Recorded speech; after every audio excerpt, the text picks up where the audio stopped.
Migration, action. Migration, action. Hassan ibn al-Wazan, il est connu. Hassan ibn al-Wazan, dans les livres musulmans et dans les livres chrétiens, il est connu comme Léon l'Africain. Alors il y a une autre personne que j'aime beaucoup qui s'appelle, qui a créé la science de la géographie. Avant on ne connaissait pas la géographie, on ne connaissait pas comment le monde est fait, comment ici c'est l'Afrique, là-bas c'est l'Europe, à l'époque l'Amérique ne s'était pas encore découverte, on ne connaissait pas l'Asie, etc. Et Al-Idrissi, il est extraordinaire parce que lui, il a séparé le monde en continents et en régions. Il n'y avait pas de pays, il n'y avait pas de frontières. Les frontières c'est quelque chose de nouveau. C'est pourquoi nous, les immigrés, on est des personnes qui sont dans la nouveauté. Quand quelqu'un faisait le Shabbat, ben on le prenait, on le brûlait. Et les livres religieux, le Coran, la Torah, etc., étaient brûlés par des tribunaux d'inquisition. On les appelle les tribunaux d'inquisition. Donc beaucoup de musulmans et de juifs sont partis d'Espagne, ou bien en Orient, en Turquie, ou bien au Maroc, en Algérie ou en Tunisie. Ils revenaient ici, ils étaient des milliers, c'était presque 400 000 personnes, c'est énorme. Donc, Idrissi, c'était parmi ces gens-là qui ont fuyé l'Inquisition. Mais il y avait une Inquisition chrétienne qui persécutait les gens, mais il y avait aussi d'autres chrétiens qui étaient très ouverts d'esprit, notamment le roi de Sicile, qui a accueilli Idrissi. Il l'a accueilli dans son palais, pas dans un commissariat, mais il l'a accueilli dans son palais et lui a dit, voilà, moi, ce qui m'intéresse, c'est les personnes, c'est la sagesse de ces personnes, et ça ne m'intéresse pas leur religion, qu'ils soient musulmans, juifs ou autre chose chrétien. Donc ce roi est extraordinaire de Sicile, et c'est pour remercier ce roi, Idrissi, il a fait un livre de géographie sur les pays d'Afrique, du Maghreb et d'Afrique, plus d'Europe, l'Andalousie, et il a fait aussi un hémisphère du monde. Le monde peut-être c'est pas aussi plat que ça. Il a fait un hémisphère, le premier hémisphère. On va voir tout à l'heure l'image de cette hémisphère. Donc vous voyez l'histoire du Maroc, et je peux vous dire que l'histoire de la France, de l'Espagne, du Mali, etc., de la Côte d'Ivoire, etc., ce sont des histoires de migration. C'est-à-dire qu'on n'est pas une exception. C'est-à-dire moi qui ai vécu ailleurs, etc., on n'est pas des exceptions. Toute l'histoire de l'humanité, c'est une histoire de migration.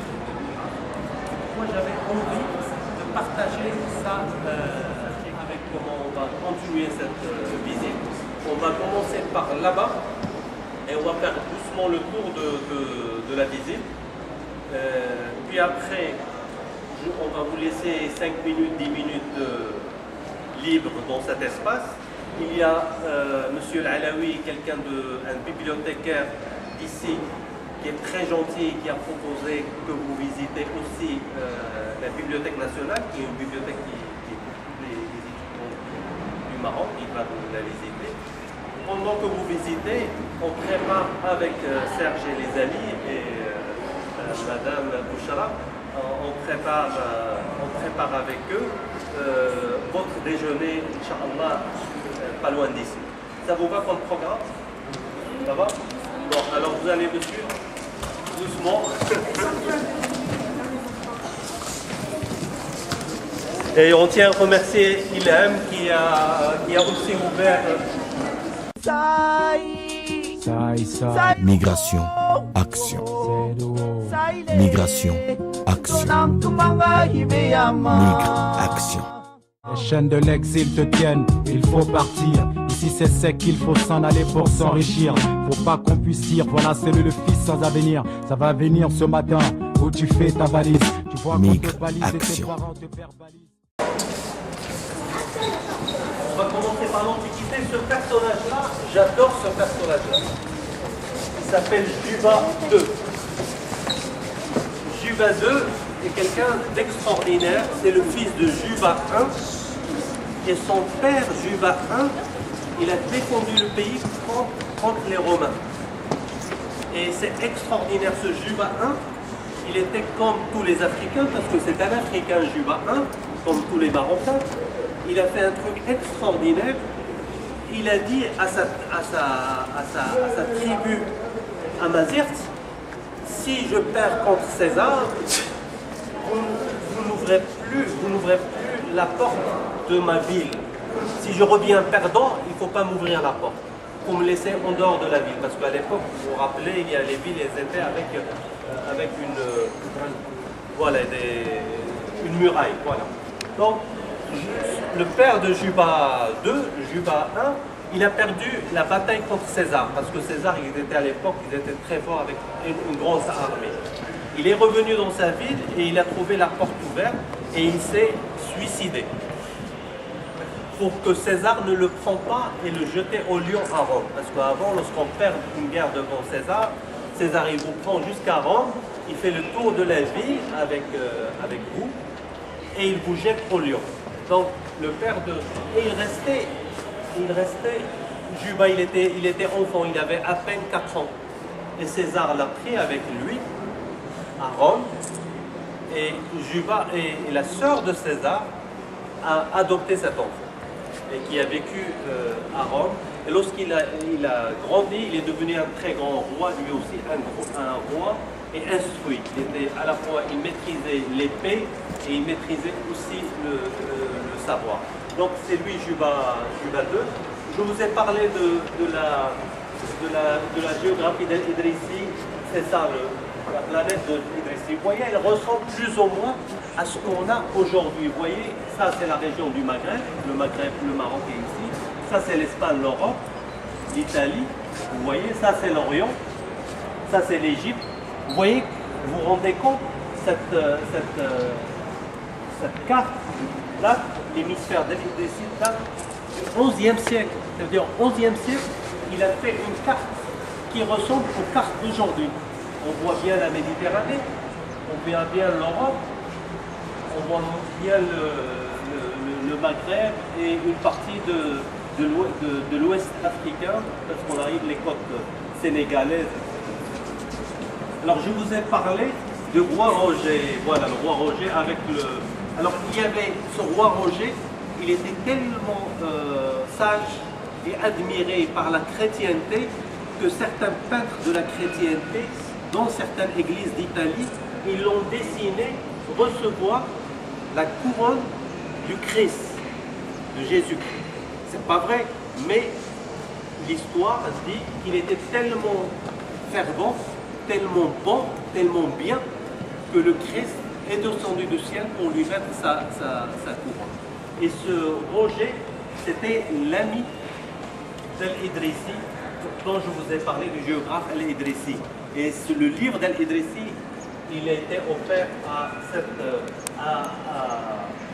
Roger II.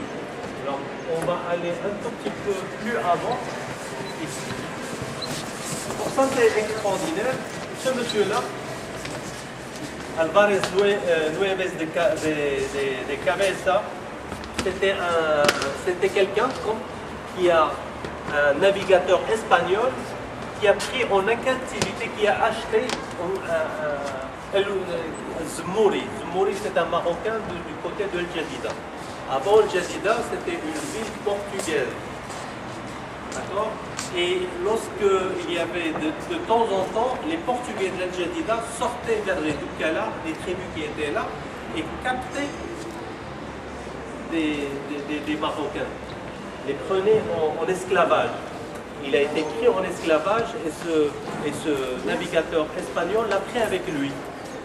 Et ce Zmouri était tellement intelligent comme tous les immigrants, il s'est adapté au Portugal et la culture portugaise. Il est devenu presque portugais. Et il est parti avec un navire portugais jusqu'en Amérique. Et il est considéré comme le premier Africain qui a foulé le sol de l'Amérique, du continent américain, surtout dans la région de la Floride. Et ça, ce sont des images qu'on a trouvées les tribus, américaines de la région de la Floride. Donc vous voyez, c'est un Marocain pris en captivité, Zmouri, du côté de Kala, qui est allé au Portugal, vécu au Portugal, pour se retrouver en Amérique. Alors, ça, je vous ai parlé tout à l'heure du pape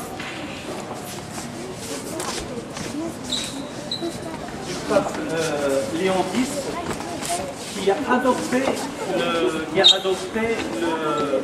le géographe et historien marocain Hassan Louazani, Léon l'Africain, qui a deux noms.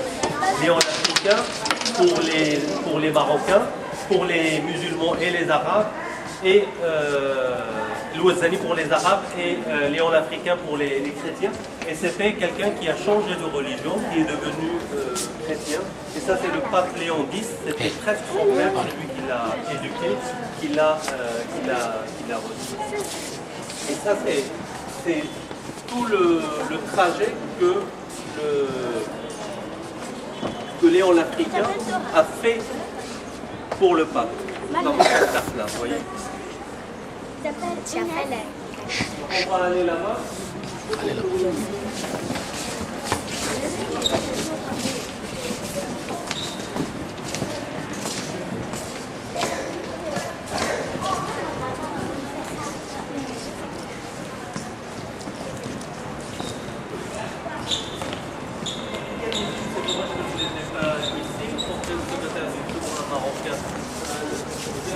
Oui, Ben Saoud est intéressant parce que Ben Saoud, tout à l'heure, je vous ai parlé de ces musulmans et juifs qui ont été expulsés de l'Espagne et leurs biens ont été vendus en France et en Europe.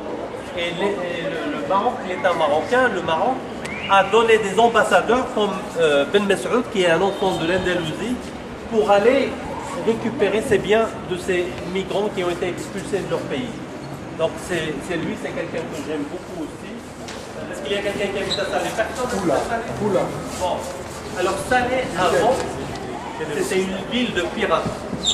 Et au Moyen-Âge, comme je vous ai dit qu'il y avait des chrétiens des pirates chrétiens qui prenaient des musulmans, il y avait des musulmans de Salé, des pirates, et pas seulement des musulmans, je vais vous dire après, qui partaient de Salé, vous vous rendez compte, qui arrivent jusqu'en Islande.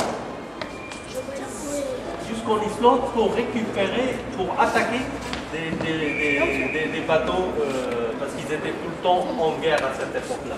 Donc il y avait des pirates, et ces pirates-là, ils étaient à Salé, ils ont créé une communauté où il n'y avait pas que des musulmans. Il y avait des musulmans, des chrétiens et des juifs qui vivaient.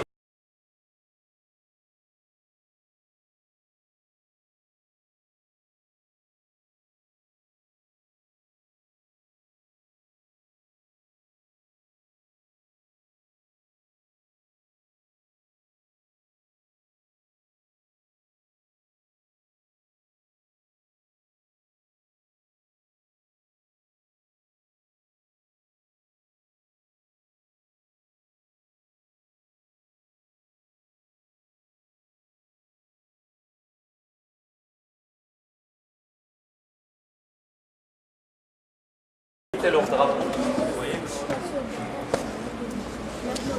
Voilà. Et ça, normalement, oui, voilà, ça c'est la ville de Salé, à cette époque-là, en 1671. C'est la ville de Salé. Migration, action. Migration, action. Migre, action.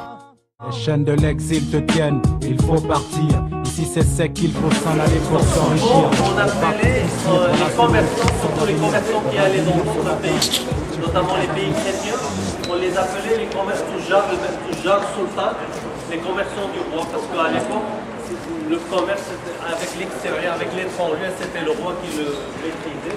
Et souvent, c'était des marchands juifs, parce que vous savez que le Maroc, il y a les musulmans, il y a les chrétiens, il y a aussi les juifs, mais les juifs avant les chrétiens. Donc, c'était la première religion monothéiste du Maroc, c'était le judaïsme. Et c'était marocains excellaient dans le commerce à cette époque-là. Sai, sai, Sairu oh, Seru. Saile Donang tumanga hibeyama Mama Donang tumanga hibeyama Neilo Donang tumanga hibeyama Sai Sai, sai, Sairu oh, Seru. Saile Donang tumanga hibeyama Sai Sai, sai. Ils sont connus grâce à leurs footballeurs. Et lui, Arbi Moubarak, il était très connu à l'époque. Le Maroc, c'était un pays qui était occupé par la France. Mais des personnages comme Arbi Moubarak ont permis au monde de connaître le Maroc. Alors que c'était un pays qui était sous protectorat français. C'est un très bon joueur marocain qui jouait dans tous les clubs européens dans les années 40. Lui aussi, il est très connu, Marcel Cerdan aussi c'est un Marocain. Parce qu'à l'époque, à l'époque de protectorat, il y avait des Français qui sont nés ici au Maroc, qui ont vécu ici au Maroc, d'autres Marocains. C'est un très bon boxeur. Et il est connu aussi parce que c'était le mari d'Edith Piaf, grande chanteuse française. Son mari c'était un Marocain. Bien sûr vous connaissez Moustapha Hadji, vous le connaissez je pense. Youssef Hadji, les footballeurs marocains. Celle-là, elle est super, j'aime bien aussi. C'est parmi les premières femmes du monde arabe et musulman qui a gagné les Jeux olympiques au niveau de l'athlétisme. Elle s'appelle Nawal Moutawakkil. Et qui a aussi qui a énormément rayonné grâce à cette. Alors on a vu que le sport, les immigrés excellent dans l'écriture, dans la diplomatie, dans les sports, et là-bas quelque chose d'important dans la musique aussi. Comme vous savez, les meilleurs groupes de musique du monde sont des groupes d'immigrés africains ou arabes. Alors, il y a un grand musicien marocain qui s'appelle Sfioui, qui a parlé dans ses chansons de son voyage en France. Il y a aussi Haj Play, aussi qui a parlé dans plusieurs chansons. Notamment, il a une chanson comment il est arrivé en France, comment il s'est confronté à la nourriture française, comment en tant que musulman il n'arrivait pas à manger du porc, etc. Donc tout ça dans les chansons. Et vous, la même chose, lorsqu'on vient d'un autre pays, eh ben, on ne s'adapte pas à la nourriture marocaine, etc. Donc, ces gens savent parler aussi. Et Sami Marlevi, il est un juif marocain qui est parti au Canada. Voilà, et la dernière chose que j'ai envie de vous partager avec vous, c'est le paragraphe.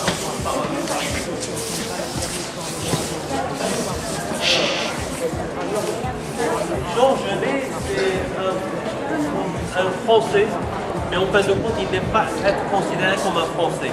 Il a toujours refusé d'être considéré comme un Français. Pourtant, c'est parmi les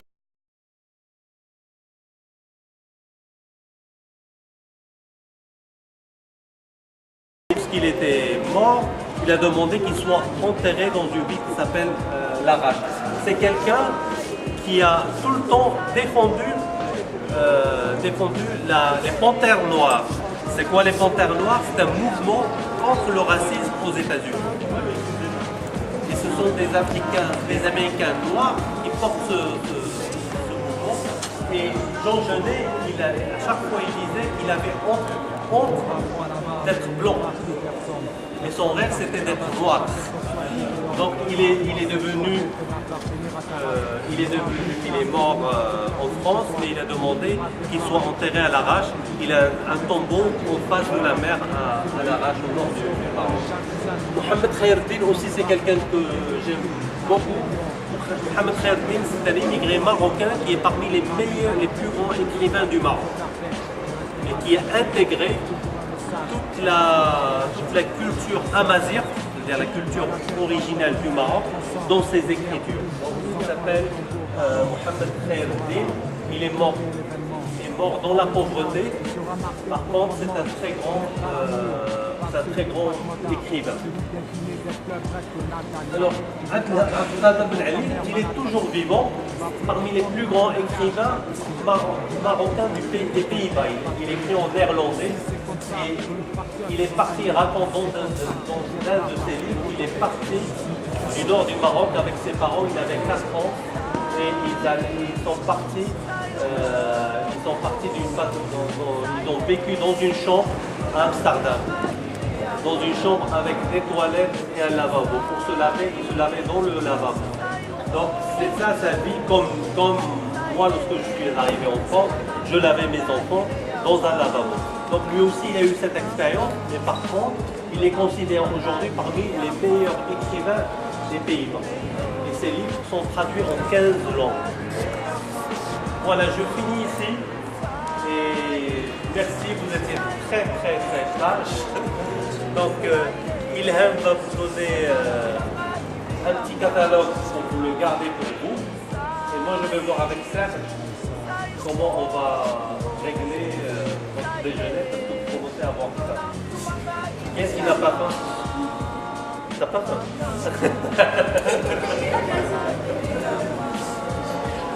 Voilà.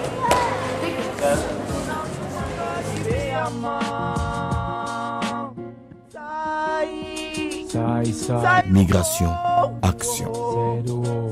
Migration, action.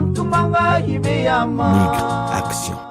Les chaînes de l'exil te tiennent, il faut partir. Ici c'est sec, il faut s'en aller pour s'enrichir. Faut pas qu'on puisse dire, voilà c'est le fils sans avenir. Ça va venir ce matin où tu fais ta valise. Tu vois qu'on Migre, te balise et tes action. parents te Action. Migre, action. Quand sur ton épaule couleront ses larmes et son serment, c'est fièrement que tu lèveras la tête droite devant toi. Tu marcheras et elle verra tes pas comme des adieux. Au seuil de ta porte, tu croiseras le regard de ton père soucieux, rouge de haine se disant qu'il est la cause de cette peine. Tu t'en iras avec la basile en main presque vide, le cœur malade mais l'esprit avide que Cupide. Tu t'en iras avec l'espoir de revenir un jour quand tu ne sais pas, mais tu t'en vas car c'est ton jour. Pour qui tu feras ça, tu répondras maman et papa. Sur les sentiers, tu entendras les derniers chants des oiseaux. de la bibliothèque, je t'écris tous les matériaux de la bibliothèque marocaine. Les ouvriers construisent la bibliothèque marocaine. Financement de la bibliothèque marocaine, c'est Fou Hassan II Développement, c'est l'argent de Maroc Télécom et secteur privé. Le projet commence en 2003. Le roi arrive ici pour donner permission pour construire cette bibliothèque. Donc, 15 octobre 2008, c'est la date d'ouverture. Le roi retourne pour faire l'ouverture de la bibliothèque. Pendant 2008 jusqu'à maintenant, on fait beaucoup d'activités, beaucoup de choses, beaucoup de projets. Et on a beaucoup de visites. On a visite du président de France, Hollande, à la bibliothèque, roi d'Espagne, Juan Carlos, prince de Bretagne, Charles William, secrétaire général donné, Dr Ban Ki-moon, fait visite ici à la bibliothèque. Et Abdou Diouf, ancien président du Sénégal, fait visite à la bibliothèque. Et toutes les personnalités connues dans le monde, les auteurs connus, etc. L'argent de construire la bibliothèque, 150 millions d'euros. Beaucoup d'universités à côté de nous abonnés Ibn Battuta. Nous sommes abonnés Ibn Khaldun. Ibn Battuta, c'est un voyageur marocain. Il voyage à la Chine, donc il est connu. Et on a donc vivre à Tanger, au nord du Maroc, Ibn Battuta. Et Ibn Khaldun, c'est l'historien marocain, la maison jusqu'à maintenant à Fès. Là-bas, on a un mur de la bibliothèque. C'est artiste marocain, cette mur là-bas. Artiste marocain prend des pièces électroniques et mélange avec art, il donne cette jolie photo. Et ici, On a cascade de lettres, regardez, cascade de lettres. C'est américain, c'est une femme américaine, s'appelle Elena, habite à Tanger, au nord du Maroc. Elle a une maison d'édition pour enfants et elle a un journal de la langue d'Arija. Donc, femme fait ça, mélange culture. Au-dessus de la cascade, parce qu'au Maroc, on a beaucoup de cascades, comme aux autres à Atlas, à Assoudun, à Bani Mellal, et à la bibliothèque, on a cascade de lettres. Mélange culture.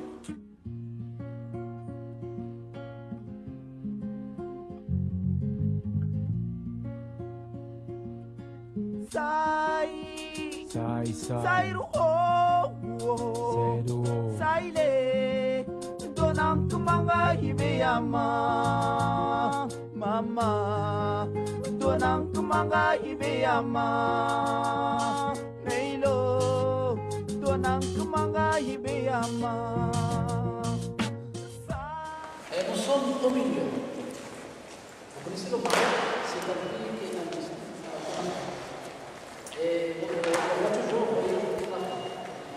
Et à la bibliothèque, on fait 3e journée africaine. On invite chef de diplôme marocain, tous les ambassadeurs africains, arabes, européens. On discute développement chaque pays africain. Et sur la base du Corbeau, on discute notre expérience concernant le développement national. Pendant cette journée, on sort vers terrasse, à cafétéria, on trouve des femmes africaines avec costume traditionnel. Et chaque femme, il y a une autre femme, chaque pays fait cuisine. Donc, on mange cuisine, c'est-à-dire c'est approche sud-sud. C'est-à-dire c'est la diplomatie culturelle qui joue la bibliothèque. C'est très important pour nous. Donc nous sommes au milieu, nous sommes africains, nous sommes marocains, chez vous, chez le Maroc, vous êtes marocains maintenant, et nous sommes au milieu. Le meilleur chose se trouve toujours au milieu. The best control is in the middle. Dans cette grande partie, il y a les meilleurs espaces se trouvent à la bibliothèque pour chercher, pour les étudiants, pour les chercheurs, pour les professionnels. Et cette façade, grande façade, c'est l'administration. On a directeur, 4 assistants directeurs, 200 personnels, enfin, plus spécialistes. Et on a 25 services et 15 divisions de départements. Donc on a beaucoup de personnes. Entre cette façade et cette façade, on a la tour au milieu. Vous connaissez à Rabat, on a seulement la tour Hassan. Pendant les années passées, la tour Hassan, symbole de l'histoire du Maroc. Et maintenant, on fait maintenance de la tour Hassan. Donc, 7 ou 8 ans passés, on a 3 tours maintenant à Rabat. On a la tour Maroc Télécom à Hayaria, la tour Maroc Télécom. Et on a la tour de la bibliothèque, 9 étages. Et on a un grand projet dans l'Afrique, un grand tour dans l'Afrique que le roi donne permission pour construire cette tour arabe. Donc on a 4 tours arabes. Concernant la tour de la bibliothèque, la tour de savoir, connaissance, on a 9 étages. Chaque étage, il y a des rayonnages roulants. Stockage de la bibliothèque se trouve dans la tour. Quel est le climat de Rabat? Nous vivons à côté de l'océan, donc il y a méditer. Méditer, ce n'est pas bon pour la santé de personnes, ce n'est pas bon pour mur de maison, et ce n'est pas bon, bien sûr, pour documents. Donc on fait climatisation dans la tour pour que les documents restent dans de bonnes conditions. C'est déjà fait, on fait ça avec collaboration avec la bibliothèque. Est-ce que vous avez des questions? C'est bon. Vous avez des questions, les enfants? Vous avez des questions? Vous avez des questions? Oui, vraiment, j'ai aimé la visite. L'histoire de le monsieur. J'ai oublié le nom. César? Oui, j'ai aimé l'histoire de César. Ça m'a fait du bien. Ça m'a fait vraiment du bien. Et j'ai aimé aussi. C'est vraiment cool. Et merci aussi de quelqu'un qui nous a enseigné. Je dis vraiment merci beaucoup. Oui, c'est ma première fois de venir à la bibliothèque. Et ça m'a fait du bien. Je m'appelle Regen. Oui. J'ai aimé les artistes qu'on nous a montrés. c'est écrivain, celui qui dessine. J'ai beaucoup aimé. Merci à ceux qui nous ont amenés ici. Comment tu t'appelles? Je m'appelle Ellie. Oui, tu fais quelle classe? Moi, Oui. 3e. Tu as aimé la visite à la bibliothèque cet après-midi? Ah oui. Qu'est-ce qui t'a marqué le plus? Ce qui m'a marqué, c'était quand le monsieur parlait voilà, c'est qui là? Un monsieur comme ça qui a fait que le Maroc soit bien. Oui. J'ai Comment il oublié s'appelle? son nom.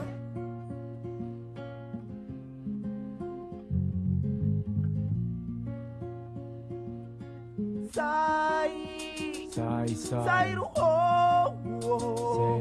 Saile Donang kumanga hibeyama Mama Donang kumanga hibeyama Neilo Donang kumanga hibeyama Sairu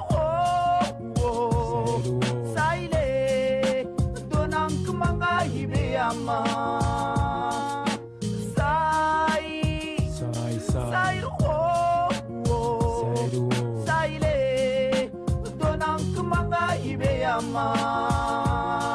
Mama, donang kumanga hibe